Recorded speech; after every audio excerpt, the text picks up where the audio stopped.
Ito naman yung bake nating popsicle. Na lalagyan natin siya ng cheese, shredded cheese.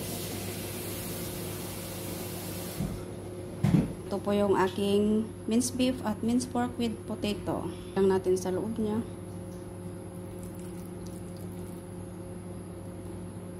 Ito na po siya.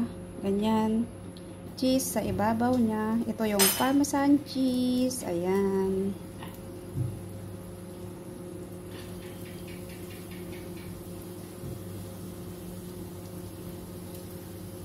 O, ito na siya. Ibibake natin ng mga 5 minutes, mga idol.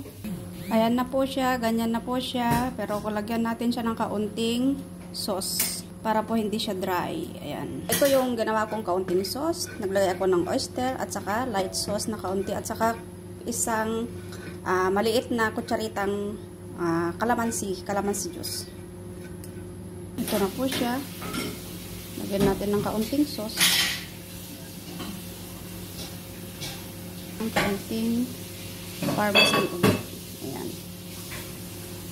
Tapos pagkatapos yan, okay na po siya.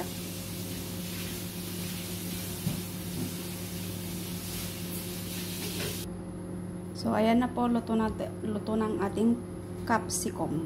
Ayan.